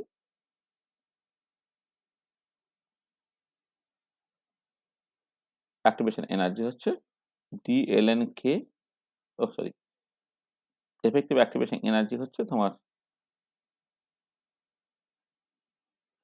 ই ডাগার এফেক্টিভটা সেটা হয়ে যাচ্ছে আরএনএস থিওরি অনুযায়ী যেটা অ্যাক্টিভেশন এনার্জি তার সঙ্গে তোমার এনআরটিটা যোগ। এবার এই ইডাগার জিরোটা টেম্পারেচার ইন্ডিপেন্ডেন্ট, কিন্তু এনআরটি পার্টটা থেকে যাওয়ার জন্য কিন্তু টেম্পারেচার ডিপেন্ডেন্সটা তোমার এসে গেল। এটা মানে যে এলএন ডিএলএন কে ডিটি যদি তুমি করো মানে এমনি আরএনএস ইকুয়েশন থেকে ধরো এমনি অর্ডিনারি আরএনএস ইকুয়েশনে ডিএলএন কে বাই ডিটি করলে সেটা কি হবে তোমার ইডাগার বাই আর টি স্কোয়ার হতো আর কি। এখন সেটা এন বাই টি একটা টার্ম চলে এসছে, সেটাকে যদি E dagger effective by R T square হিসেবে লেখো তাহলে ইডাগার এফেক্টিভটা বেশি করে ইডাগার জিরো প্লাস এনআরটি। তাহলে এই পার্টটা টেম্পারেচার ইন্ডিপেন্ডেন্ট, কিন্তু এনআরটি পার্টটা থেকে যাওয়ার জন্য কিন্তু অ্যাক্টিভেশন এনার্জি টেম্পারেচার ডিপেন্ডেন্ট হতে পারে। ঠিক আছে? এবারে এই প্রি এক্সপোনেনশিয়াল ফ্যাক্টর টেম্পারেচারের উপর যে ডিপেন্ড করে সেটা কলিশন থিওরি বা ট্রানজিশন স্টেট থিওরি যখন তুমি দেখবে তখন কিন্তু এটা পরিষ্কারভাবে দেখতে পাবে। এটা ধরো একটা যদি biomolecular gas phase reaction consider করো তখন কলিশন থিওরিতে এনটার ভ্যালু হাফ হয়, ট্রানজিশন স্টেট থিওরিতে এটা 1 হয়। পরে যখন স্ট্যাটিস্টিক্যাল মেকানিক্স থেকে তুমি pre exponential factor temperature dependence দেখবে তখন দেখবে ডিগ্রিজ অফ ফ্রিডমের উপর নির্ভর করে pre exponential factor temperature dependence গুলো বিভিন্ন রকমের হয়। তার মানে কখনো কখনো এই পার্টিকুলার ফর্মুলা থেকেও কিন্তু নিউমেরিক্যাল প্রবলেম তোমায় দিতে পারে। E dagger activation energy E dagger zero plus NRT. ঠিক আছে? এটা আর একটা জিনিস তুমি একটু মাথায় রাখবে এটা। আচ্ছা আচ্ছা, আর একটা প্রবলেম তোমার দেখবে খুব আসে, সেটা হচ্ছে ধরো তুমি একটা মানে এই ধরো একটা তোমার দেখাই, ধরো দুটো একটা রিয়াকশন কনসিডার করছো,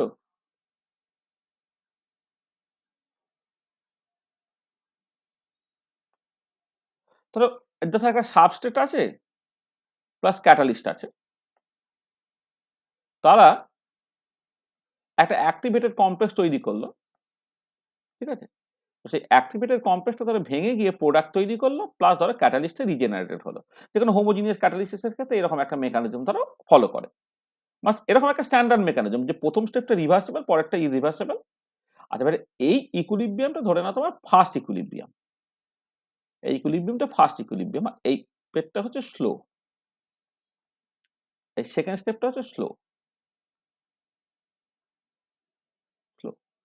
আচ্ছা, আগের ক্লাসেই সম্ভবত আগের ক্লাসে আমরা এই স্টেডি স্টেট অ্যাপ্রক্সিমেশন এবং আরডিএস অ্যাপ্রক্সিমেশন নিয়ে কথাবার্তা বলেছিলাম, সম্ভবত আগের ক্লাসেই। তাহলে এই যে পার্টিকুলার কেসে এক্সটাকে তুমি ধরে নাও, এটা তোমার আরনিয়াস কমপ্লেক্স। সেই জন্য আমরা যেটা করব, ইউজ আরডিএস অ্যাপ্রক্সিমেশন। মানে RDS approximation, steady state approximation, এই ধরনের সিচুয়েশন আমরা অলরেডি বলেছি আর কি। আমরা আরডিএস অ্যাপ্রক্সিমেশনটাকে করবো। আচ্ছা, আরডিএস অ্যাপ্রক্সিমেশন অনুযায়ী প্রথম স্টেপে যদি রেট কনস্ট্যান্টটা ধরো K1 হয়, ব্যাকওয়ার্ড রিঅ্যাকশনের জন্য এটা K-1, এটা যদি K2 হয়, তাহলে প্রথম স্টেপটার জন্য যে ইকুইলিব্রিয়াম কনস্ট্যান্টটা K1/K-1 সেটাকে লিখতে হবে কি না, এক্স এর কনসেন্ট্রেশন ডিভাইডেড বাই এস এর কনসেন্ট্রেশন ইন্টু সি এর কনসেন্ট্রেশন তোমায় লিখতে হবে প্রথমে। এটা মানে এইরকম ভাবে স্ট্যান্ডার্ড যেটা লেখে আর কি, এটা তুমি লিখলে সেখান থেকে ইকুইলিব্রিয়ামে এক্স এর কনসেন্ট্রেশন তুমি বের করে নাও। এখান থেকে কি হবে সেটা K1/K-1 ইন্টু সাবস্ট্রেটের কনসেন্ট্রেশন ইন্টু ক্যাটালিস্টের কনসেন্ট্রেশন, এইটা। আর ultimately rate of the reaction,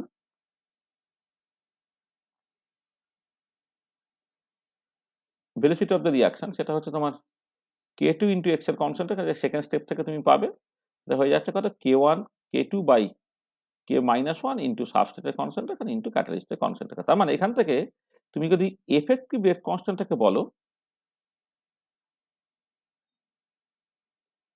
effective rate constant কে এফেক্টিভটা কত হবে না K1 K2 বাই তোমার K-1, এটা। আচ্ছা, এটা। আচ্ছা, এবারে তুমি যদি এটার লগ নাও ln K এফেক্টিভ, সেটা হয়ে যাচ্ছে তোমার, আচ্ছা দরকার নেই, লগটা পরে। আচ্ছা, এবারে তুমি কি করলে যে আরইনিয়াস ইকুয়েশন থেকে ধরো যখন রেট কনস্ট্যান্ট K1 তখন পি এক্সপেন্সিভ ফ্যাক্টরটা A1, অ্যাক্টিভেশন এনার্জি ধরে নাও E⁻1, এটা তুমি লিখতে পারবে। আর K2টার ক্ষেত্রে লিখতে পারবে A2 E⁻2/RT, আর এটাই লিখতে পারবে A-1 E⁻1 E⁻1/RT। তাহলে এটা হয়ে গেল, দেখো A1 A2/A-1 E⁻1 plus E⁻2 minus E⁻1, এটা। তারপরে এইটাকে তুমি কম্পেয়ার করো এ এফেক্টিভ E⁻(E⁻এফেক্টিভ/RT) এর সঙ্গে, তুমি এটাকে কম্পেয়ার করো, তাই তো? কম্পেয়ার করলে তুমি যেটা পাবে, একটা এফেক্টিভ অ্যাক্টিভেশন এনার্জি পেলে, এফেক্টিভ অ্যাক্টিভেশন এনার্জি E⁻এফেক্টিভ, সেটা হয়ে যাচ্ছে কত E⁻1 plus E⁻2 minus E⁻(-1), এটা হচ্ছে। এবং দেখো এক্ষেত্রে যেটা হবে যে এই যেহেতু দুটো পজিটিভ একটা নেগেটিভ টার্ম আছে, এখন কিন্তু এফেক্টিভ অ্যাক্টিভেশন এনার্জিটা এই পার্টিকুলার কেসে পজিটিভ, নেগেটিভ, জিরো যা খুশি হতে পারে, এই E⁻1 E⁻2 E⁻(-1 তার রিলেটিভ ভ্যালু কত তার উপরে নির্ভর করে, এটা। তাহলে এফেক্টিভ অ্যাক্টিভেশন এনার্জি হচ্ছে এইটা হয়ে যাচ্ছে। আর এফেক্টিভ পি এক্সপোনেনশিয়াল ফ্যাক্টর, যেটা এফেক্টিভ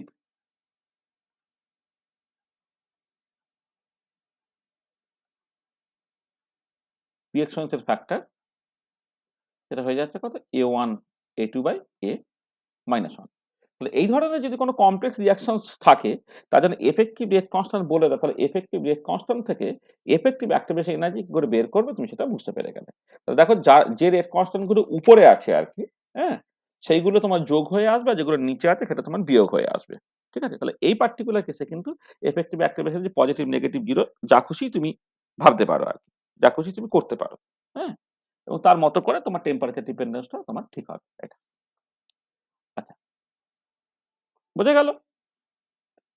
তাহলে আচ্ছা, আরো আরো ধরো একটা রিঅ্যাকশনের কথা বলি, যেটা আমি একবারই করে দিচ্ছি। ধরো এরকম একটা তোমার সাইড রিঅ্যাকশন আছে, A থেকে B হচ্ছে,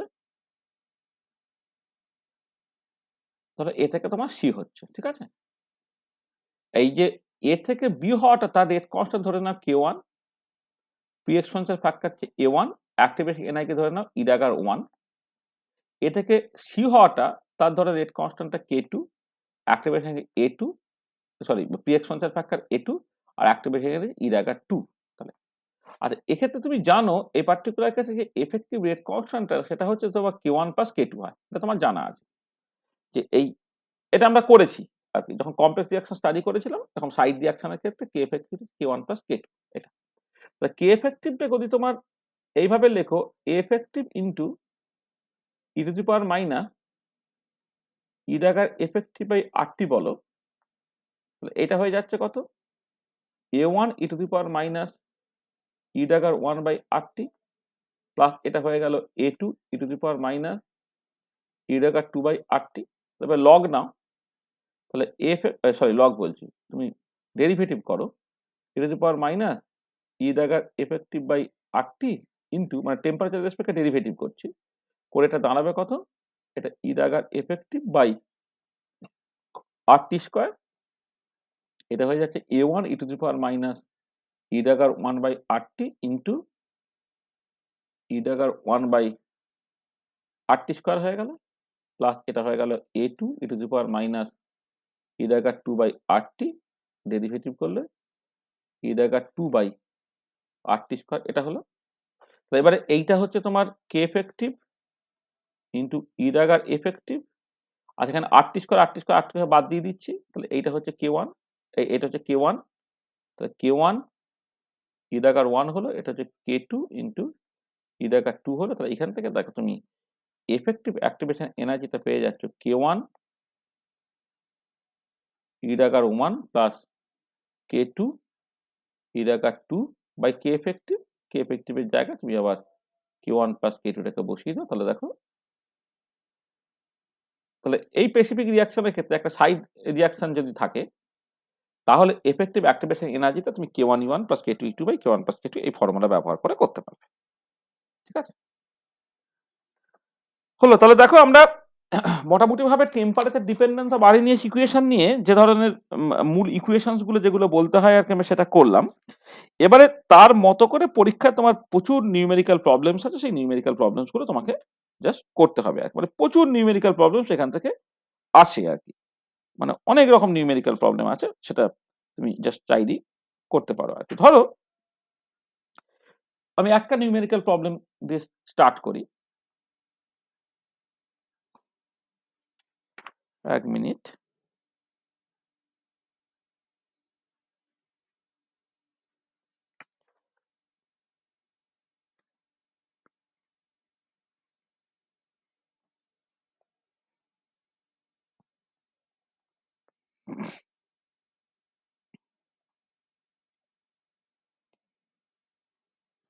এক second.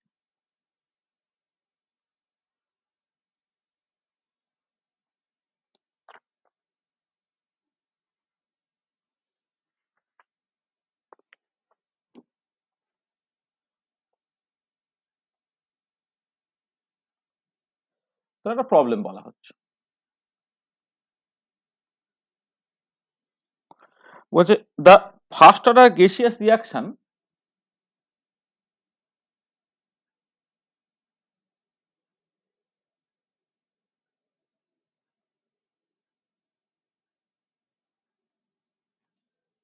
is 25% complete in 20 complete in 30 minutes,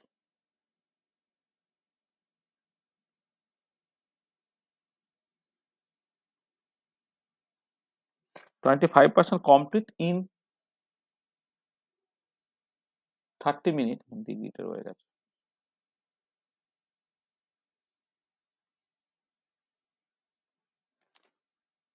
30 minutes at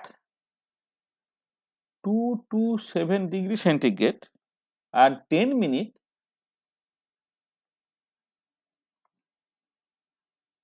at 237 degree centigrade. এইটা calculate the activation energy for the reaction. Calculate the activation energy for the reaction. এটা তোমার অনেকবার পড়েছে, সিউ 2005-এ পড়েছে। নেটে টেটেও পড়েছে, নেট ডিসেম্বর 2013-তেও পড়েছে এটা। তোমার নেট ডিসেম্বর 2013-তেও এই প্রবলেমটা পড়েছে। আচ্ছা দেখো, এখানে বেসিক্যালি তোমার অ্যাক্টিভেশন এনার্জিটাকে বের করতে হবে। অ্যাক্টিভেশন এনার্জি বের করার জন্য দুটো ডিফারেন্ট টেম্পারেচারে তোমার রেট কনস্ট্যান্টের ভ্যালুগুলোকে জানতে হবে। এবারে দেখো, এখানে ইনডিরেক্টলি সেটা বলা আছে, যখন টেম্পারেচারটা টিটা হচ্ছে টি ইকুয়াল টু T1, সেটা হচ্ছে 227 ডিগ্রি সেন্টিগ্রেড, মানে হচ্ছে 227 প্লাস 273 এত কেলভিন, মানে এটা কত বেসিক্যালি 500 কেলভিন এটা। তখন তুমি যদি রেট কনস্ট্যান্টটাকে বের করো, রেট কনস্ট্যান্টটা কে এর ভ্যালুটা যদি বের করো, সেটা যদি K1 বলো, তখন কেটা হচ্ছে তোমার K1, কেটা কত হবে না 1/T ln A/A-x, মানে ফার্স্ট অর্ডার রিঅ্যাকশনের ক্ষেত্রে রেট কনস্ট্যান্টের ভ্যালু কত 1/T ln A/A-x হয়। মানে এটা বেসিক্যালি বলা থাকছে কি, দেখো যে যখন তোমার টেম্পারেচারটা, যখন টেম্পারেচার 227 ডিগ্রি সেন্টিগ্রেড, তখন 25% কমপ্লিট হতে তোমার সময় লাগছে হচ্ছে 30 মিনিট ln A/25% কমপ্লিট হচ্ছে, মানে হচ্ছে 75% রয়ে যাচ্ছে। এইটা হলো। আর যখন টেম্পারেচারটা T2, সেটা হচ্ছে 510 কেলভিন, তখন রেট কনস্ট্যান্ট K2টা হয়ে যাচ্ছে কত না 10 মিনিট লাগছে, তাই তো? এটা হয়ে যাচ্ছে 1/10 মিনিট। এই পার্টটা একই আছে, ln A/0.75 ইন্টু A, এটা। এবং যেটা ইম্পর্টেন্ট, যে ক্লিয়ারলি যদি K1/K2টাকে করো, তাহলে সেটা হয়ে যাচ্ছে কত তোমার, K1/K2 হচ্ছে তোমার 1/3, তাই তো? 1/3 থাকছে। K1/K2 হচ্ছে 1/3, ঠিক আছে? এটা K1/K2 হচ্ছে 1/3, মানে এখানে তোমার পুরো ক্যালকুলেশনটা কিন্তু করার দরকার নেই অ্যাকচুয়ালি। কেউ যদি আরো কিছু অ্যাডিশনাল জিনিস বের করতে বলতো, তাহলে না তুমি পুরো ক্যালকুলেশনটাকে করতে বলতে। যদি শুধুমাত্র অ্যাক্টিভেশন এনার্জি বের করতে হয়, তাহলে না এইটা করে কত বেরোলো, এইটা কত বেরোলো, এগুলো করার দরকার নেই। তুমি জাস্ট আমার আল্টিমেট ইকুয়েশনে দেখবে K1/K2 এই রেশিওটা আসবে। তো সেই রেশিওটা আনার জন্য জাস্ট K1/K2 যখন তুমি করবে, তখন দেখো এটা জাস্ট সিম্পলি কত বেরোচ্ছে না 1/3 বেরোচ্ছে, তাই না? এটা এটা তাহলে এবারে দেখো, এবারে অ্যাক্টিভেশন এনার্জি যেটা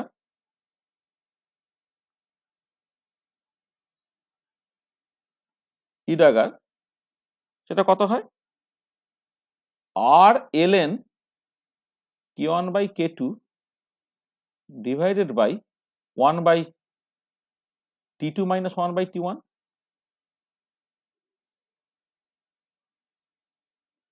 1/T2 মাইনাস 1/T1, এটা তাহলে কত হবে 8.314 জুল পার কেলভিন পার মোল। তুমি নাও ln 1/3 নাও, 1/510 কেলভিন মাইনাস 1/500 কেলভিন তুমি করো, তো যা উত্তর বেরোবে, বেরিয়ে তোমার উত্তরটা জুল পার মোলে বেরিয়ে যাবে। কারণ এখানে 1/কেলভিন আর এখানে কেলভিন ইনভার্স, এখানে তোমার কেটে যাবে, এটাকে জুল পার মোলে তোমার অ্যান্সার বেরোবে, বা কিলো জুল পার মোলে তোমার অ্যান্সার বেরোবে। এটা তুমি করে দেখবে যে কিলো জুল পার মোলে যদি ঠিক করে করা হয়, তাহলে সেটা বেরোবে 233.18 কিলো জুল পার মোল তোমার অ্যান্সার বেরোবে। ঠিক আছে?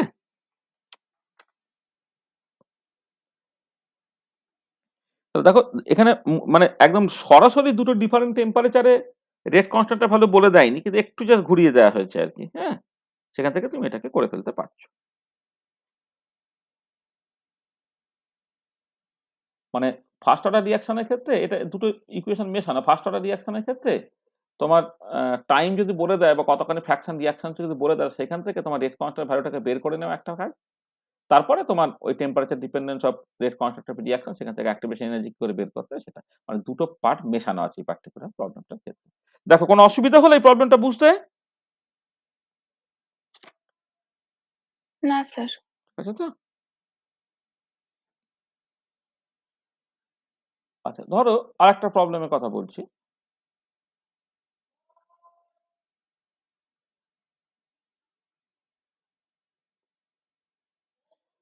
এটা ভিইউ 2006 এ পড়েছে। বলছে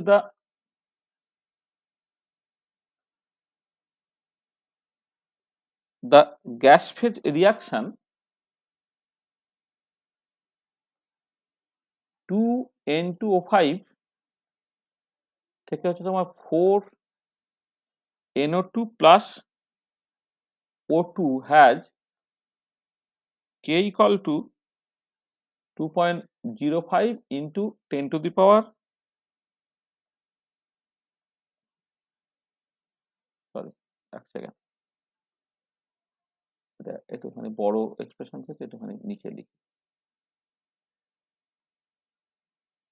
has K equal to 2.05 into 10 to the power 13 into e to the power minus 24.65 kilocalorie per mole by RT second inverse. এইখান থেকে তোমাকে তিনটে জিনিস করতে বলছে।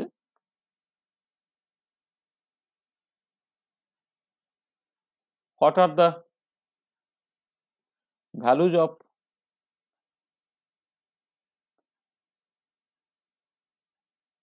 P exponential factor and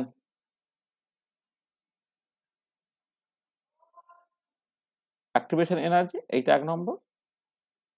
দু নম্বর হচ্ছে find rate constant at 0 degree centigrade, আর সি হচ্ছে find half life time T half at 0 degree centigrade, এটা বলেছে।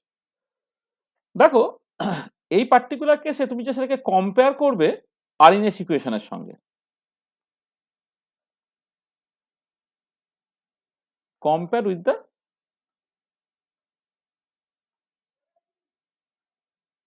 Arrhenius equation। Arrhenius ইকুয়েশনে কি ছিল? K ইকুয়াল টু তোমার A e to the power minus e^r/RT ছিল। তো সেখান থেকে পুরো কম্পেয়ার করলে এটা পেয়ে যাচ্ছে কত?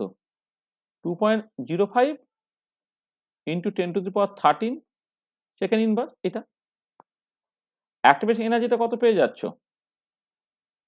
24.65 কিলো ক্যালোরি পার মোল এটা। আচ্ছা, এবারে এইটা তোমার এই যে পি এক্সপোনেনশিয়াল ফ্যাক্টর ইউনিটটা তোমায় বলে দিচ্ছে it's a first order reaction.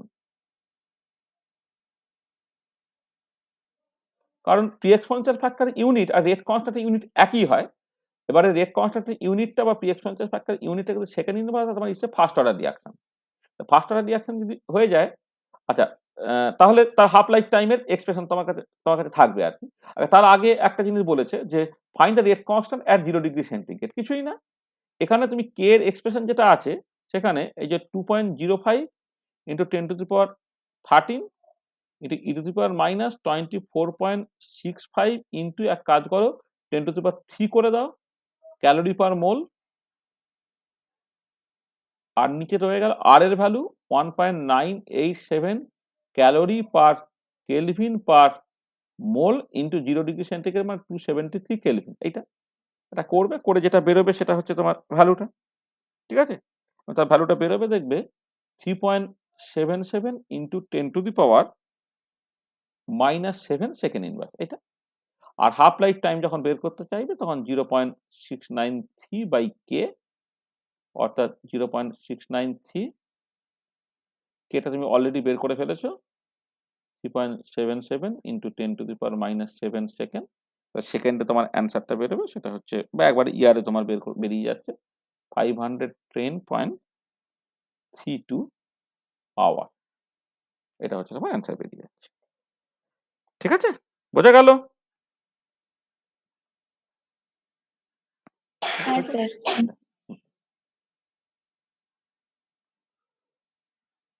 দেখো আর একটা প্রবলেম করো, মানে এখানে ফাইনালি যেটা ভেবে আমি সামারাইজ করে দিলাম একটু ডিটেলে, হ্যাঁ, তাই সামারাইজেশনটা তুমি যদি ঠিকঠাক করে মাথায় ঢোকে, বাকিটা তো আমার ফর্মুলায় বসিয়ে অঙ্ক হয়ে যাবে। ঠিক আছে, ধরো এই সিউতে একাধিকবার পড়েছে, তোমার 2009 পড়েছে, 2018 পড়েছে, একটু প্রবলেম হচ্ছে the slope and intercept of the slope and intercept of the plot of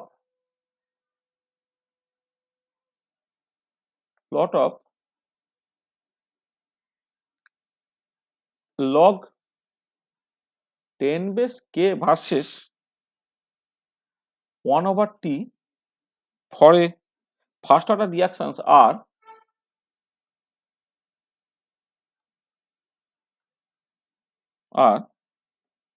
-5500 k একটা, and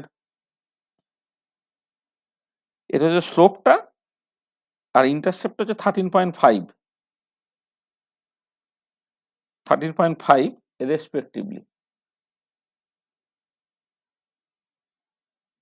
respectively.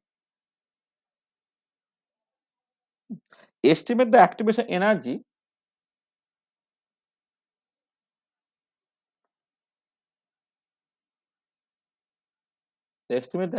energy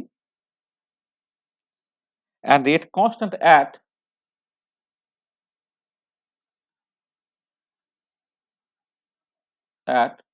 227 degree centigrade.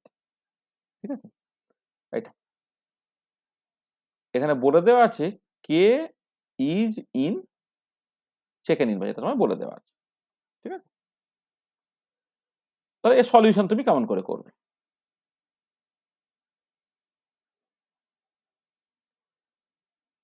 আমি অলরেডি বলেছিলাম যে এদিকে যদি 1/t প্লট করো, এদিকে যদি log 10 বেস কে প্লট করো, তাহলে একটা স্ট্রেট লাইন হয় যার ইন্টারসেপ্ট হয় log 10 বেস a, আর যার স্লোপ হয় কত -e⁻2.303 ইন্টু r। এটা ঠিক আছে, তো এখান থেকে e⁻টা কত -2.303 ইন্টু r ইন্টু স্লোপ, তাহলে -2.303, আচ্ছা স্লোপটা এখানে বলে দেওয়া আছে কত 13.5, না স্লোপ -5500 কে, তাহলে কি আছে, তাহলে এইটা ইন্টু ধরো 8.314 জুল পার কেলভিন পার মোল, এইটা, আর তার সঙ্গে স্লোপটা কত বলে দিয়েছে না -5500 কে। জাস্ট গুণটাকে করে ফেললে তুমি তার উত্তর পেয়ে যাবে। ঠিক আছে, তো এইখান থেকে তুমি জাস্ট এটাকে বের করে ফেলতে পারবে অ্যাক্টিভেশন এনার্জি, এবং সেটা বেরোবে 105.31 কিলোজুল পার মোল। এটা হচ্ছে তোমার অ্যাক্টিভেশন এনার্জিটা বেরোলো। আর পি এক্সপোনেনশিয়াল ফ্যাক্টর যেটা, সেটা তোমার ইন্টারসেপ্ট থেকে বেরোবে, তোমার পরিষ্কার এখানে তোমার এটা হয়ে যায়, মানে log 10 বেস এটা, সেটা বেসিক্যালি ইন্টারসেপ্ট, তাহলে এটা হয়ে যাবে কত 10 টু দি পাওয়ার, ইন্টারসেপ্টটা তোমার 10 টু দি পাওয়ার 13.5, এটা কিন্তু তোমার ইউনিটটা second inverse, rate constant unit যেহেতু সেকেন্ড ইনভার্স আছে, পি এক্সপোনেনশিয়াল ইউনিটটা তোমার সেকেন্ড ইনভার্স হবে। তাহলে এবারে রেট কনস্ট্যান্ট যেটা বের করতে বলেছে তোমাকে পরের পার্টে, এটা according to Arrhenius equation a e⁻ r/t, তো a এর ভ্যালুটা হচ্ছে 10 to the power 13.5 into E to the power minus ওই যেটা আছে আর কি 105.31 ইন্টু 10 টু দি পাওয়ার 3 তোমার joule per mole divided by RT 8.314 joule per kelvin per mole into 500 kelvin করে যেটা অ্যান্সার বেরোবে, উত্তরটা সেকেন্ড ইনভার্সে বেরোবে। এটা সেকেন্ড ইনভার্সে বেরোবে। এটা 314.73 সেকেন্ড ইনভার্স, 314.73 সেকেন্ড ইনভার্স তোমার অ্যান্সার, এটা বেরিয়ে গেল। ঠিক আছে, বোঝা গেল? হ্যাঁ স্যার। এটা তাহলে দেখো, তাহলে এইরকম করে তোমার এই প্রচুর প্রবলেমস আছে, আমাদের বইকে দেখবে প্রচুর প্রবলেমস করে দেওয়া আছে, এক্সারসাইজে বেশ কিছু প্রবলেম দেওয়া আছে। হ্যাঁ, তাহলে আমি জাস্ট আজকে ওই ওদের 1 ঘন্টাই পড়ানোর কথা আর কি। হ্যাঁ, তাহলে আমরা এখানে আজকে শেষ করে দিলাম। এখন তো নিউমেরিক্যাল প্রবলেম প্রচুর আছে, আমি বারবার বলছি আর কি, অনেক আছে, তুমি অনেক প্রবলেম সলভ করতে পারবে। তাহলে আজকে আমরা এখানে ব্যাপারটাকে শেষ করে দিচ্ছি। তাহলে দেখো, যারা এদের কথা বলছি আমি প্রথমে, হচ্ছে যারা সেমিস্টার 1 মানে বিএসসি, তাদের কেমিক্যাল কাইনেটিক্স একবার ভালো করে অফলাইনে পড়ানো হয়েছে, সেকেন্ড টাইমে আমরা এই পুরো জিনিসটাই পড়ালাম একটা প্রবলেম অ্যান্সার প্যাটার্নে। ঠিক আছে? আচ্ছা, এবারে আর এই কম্বাইন ক্লাসটা আর হচ্ছে না, মানে একসাথে ক্লাসটা নিলাম আর কি। এবারে এদের জন্য যেমন শনিবার সন্ধ্যাবেলা ক্লাস হয়, তোমার আমি শনিবার মানে এই লাস্ট 4-5 সপ্তাহ করলাম কি, শনিবার সন্ধ্যাবেলার বদলে শনিবার সকালে দুজনদের একসাথে এই পর্যন্ত বেসিক্যালি কভার করে নিলাম। কিন্তু নেক্সট সপ্তাহ থেকে শনিবার সন্ধ্যাবেলা যেমন অনলাইনে সেমিস্টার 1 এর নরমাল ক্লাস হয়, তো নরমাল ক্লাস হবে, সেখানে আরো কিছু কেমিক্যাল কাইনেটিক্স এর আমি নিউমেরিক্যাল প্রবলেম ইত্যাদি সলভ করব। এটা করে তারপর তোমাদের খুব সিরিয়াসলি পরীক্ষা দিতে হবে পরীক্ষার জন্য। এটা আর যারা এমএসসি আর কি, তাদের দেখবে যে কোথাও কোথাও সিলেবাসে এই বেসিক কথাবার্তাগুলো আরেকবার একটু ঝালিয়ে নিতে বলে, আবার কোথাও কোথাও সেটা বলা থাকে না। কিন্তু বলা থাকুক বা না থাকুক, আমাদের আল্টিমেট টার্গেট যেহেতু মানে ওভারঅল কেমিক্যাল কাইনেটিক্স পার্টটাকে শিখে নেওয়া, তাহলে একটা পার্ট আমরা শিখে নিলাম। নেক্সট ক্লাস থেকে আমরা বেসিক্যালি একদম টিপিক্যালি এমএসসি সিলেবাসে যে জিনিসগুলো আছে সেইগুলোকে নিয়ে আমরা আলোচনাটা করব। তার মানে যেটা আমাদের যেটা মানে সিসি এফইউপি, এইটা তাদের সেমিস্টার 1 এ যেটা, সেটা নেক্সট ক্লাসে হচ্ছে আমরা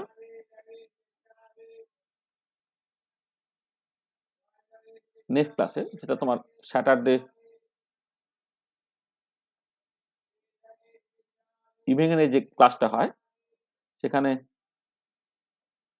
মোর প্রবলেমস আর কি, আরো অনেক problems on chemical kinetics. Chemical kinetics আরো অনেক প্রবলেম এখানে বেসিক্যালি আলোচিত হবে এটা। আর এবারে এমএসসি তে, হ্যাঁ, নেক্সট ক্লাসে পড়াবো আমরা হচ্ছে যে স্টাডি অফ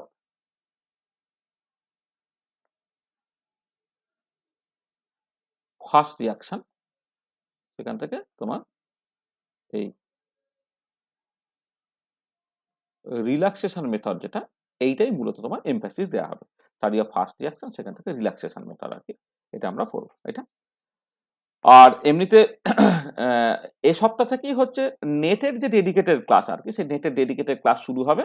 হুম, মানে এটা আমি ওই টাইম বা ডেট নিয়ে একটুখানি কনফিউশন হচ্ছে, কারণ ওই আমরা তো ইউজুয়ালি নেটের ক্লাসটা শনিবার সকালে নিতাম, এবার শনিবার সকালে এই ক্লাসটা চলছে, আমি আলাদা করে এদের সাথে কথা বলে নিচ্ছি যে তোমাদের রানী রাসমণির যে ছেলে মেয়েরা আর কি, তাদের যদি এই টাইমটার বদলে অন্য একটা টাইম যদি সম্ভব হয় আর কি, সেই সময়টা দিয়ে, হ্যাঁ, আমরা এই সময়টাতে নেটের ক্লাসে চলে যাব। আর এমএসসির ক্লাস, আর এমনি নেটের যেগুলো যেটা বলছিলাম যে ক্লাসগুলো হচ্ছে তোমার যে পার্টগুলো হচ্ছে বিএসসি তে তুমি অলরেডি কভার করে ফেলেছো, সেইটা হচ্ছে বিএসসি ছেলেদের সাথে আমরা মঙ্গলবার সম্ভবত আর কি, মানে ওটা একজনের অসুবিধা হচ্ছে, সেটা একটু কথা বলে নিতে হবে, মঙ্গলবার সন্ধ্যার দিকে করব। আর যেগুলো একদম ডেডিকেটেড, যেমন এই রিল্যাক্সেশন মেথড ফর এক্সাম্পল ধরো যদি নেটের জন্য পড়াতে হয় আর কি, নেটের জন্য তো এটা বিএসসি সিলেবাসে থাকে না, এমএসসি তে থাকে আর কি, তো সেইটাকে আমি একটা আলাদা ক্লাস করে করবো আর কি। তোমাদের নেটের রিলেটেড যারা করবে তাদের মূলত মানে নেট এবং এমএসসি, হ্যাঁ, তাদেরও লাগবে জিনিসটা আর কি, সেটা হচ্ছে যে জিনিসগুলো বিএসসি তে পড়া নেই সেগুলোর জন্য একটা আলাদা ক্লাস করতে হবে। আর তোমার যে জিনিসগুলো বিএসসি তে কভার হয়ে গেছে, যেমন আমি এখানে যেভাবে সামারাইজ করে দিলাম আর কি, সেই মতো করে সামারাইজ করে প্রিভিয়াস ইয়ার্স এর কোশ্চেন টোশ্চেন গুলোকে করতে হবে। তো সেটা সেই রকম ভাবে পরপর করে করতে হবে। তাহলে আমরা ওই কমন যে কম্বাইন ক্লাসটা আর কি দুজনদের একসাথে নিচ্ছিলাম, সেটা এখানেই শেষ করছি। হ্যাঁ, তাহলে বিএসসির ছেলেরা তোমরা খেয়াল রাখবে, এরপর থেকে নেক্সট সপ্তাহ থেকে শনিবার সন্ধ্যাবেলাতেই তোমাদের ক্লাস হবে ডেডিকেটেডলি তোমাদেরকে নিয়ে। আর এমএসসি ছেলেদের হচ্ছে মানে মানে এমএসসি যারা আরকি, এমএসসির তো প্রচুর ক্লাস দিতে হচ্ছে এখন। মানে এখন প্রচুর খাপছাড়া করে অনেক ক্লাস দিতে হচ্ছে আরকি ওভারঅল জিনিসটাকে জানানোর জন্য। কিন্তু মেথডিক্যালি যে নেটের ক্লাস যেটা, আর এমনিতে রানী রাসমণির তো একটা পার্টিকুলার সিলেবাস আছে। তোমাদের তো স্পেসিফিক্যালি একদমই জাস্ট কেমিক্যাল কাইনেটিক্স পার্টটাই আমাদের পড়াতে হবে আরকি। সেটা পরের দিনে রিল্যাক্সেশন মেথড পড়াবো আমরা। হ্যাঁ? আর এমনি নেটের বা গেটের জন্য কারা তাদের জন্য আলাদা করে একটা গ্রুপ তৈরি করা হয়েছে। সেই গ্রুপে তো সেই মতো করে পড়ানো হবে আরকি। ঠিক আছে? তাহলে আজকে আমরা এখানে শেষ করে দিচ্ছি। End of lecture 5। মানে পার্টিকুলারলি বিএসসি ছেলেদের জন্য বলছি যে, সিলেবাসে যে জিনিসগুলো ছিল সেই জিনিসগুলো আমরা একবার অফলাইনে পুরোটা পড়িয়ে দিয়েছি। সেকেন্ড টাইম আমরা অনলাইনে প্রায় পুরোটাকেই পড়িয়ে দিলাম উইথ কোয়েশ্চেন অ্যান্সার প্যাটার্ন। আরো অনেক ইয়ারে পড়া কোয়েশ্চেন অ্যান্সার আমরা আরেকদিন আলোচনা করব। করে তোমাদের অ্যাকচুয়ালি পরীক্ষা দিতে হবে পরীক্ষাতে ভালো করার জন্য। ঠিক আছে? এটা। আর এমএসসি তো এখন শেখার স্টেজ চলছে। হ্যাঁ? এখন শিখতে হবে। প্রচুর এখন শেখো। তারপরে পরীক্ষার জন্য তুমি উপযোগী হবে। এখন আর এমনি এমএসসি তে তো ইউনিভার্সিটি পরীক্ষাগুলো তো মানে যারা যেমন পড়ায় যে কলেজে যেমন পড়ানো হয় সে তার মতো করে কোয়েশ্চেন করে। সেটা কোনো অসুবিধা হবে না। কিন্তু আমি যেটা ন্যাশনালি যে সমস্ত কম্পিটিটিভ এক্সাম গুলো তাদের জন্যই মূলত বলছি। সেগুলোর জন্য এখন শেখার স্টেজ চলছে। এখনো তোমাদের ঠিক টেস্ট করার জায়গা আসেনি। এখন মানে ৬ মাস এখন শুধু শিখে যাও। একটা ওভারঅল টোটাল সিলেবাসটা সম্বন্ধে ভালো দখল চলে এলে তারপর তুমি মানে দেখবে যে ঠিক করে তুমি করছো কিনা। আর আমার নেটের যে প্রফেশনালি যে নেটের ক্লাসটাকে করব সেখানে দেখবো আমরা প্রিভিয়াস ইয়ার্স এর কোয়েশ্চেন-টোয়েশ্চেন করে পরীক্ষা-টরীক্ষা নিয়ে এমনভাবে ব্যাপারটাকে তৈরি করে দেব তাতে তোমার সবই সহজ মনে হবে আরকি। খুব কঠিন কিছুই লাগবে না। ঠিক আছে? পরপর করে এরকমভাবে করতে হবে। হুম? এই হচ্ছে ব্যাপার।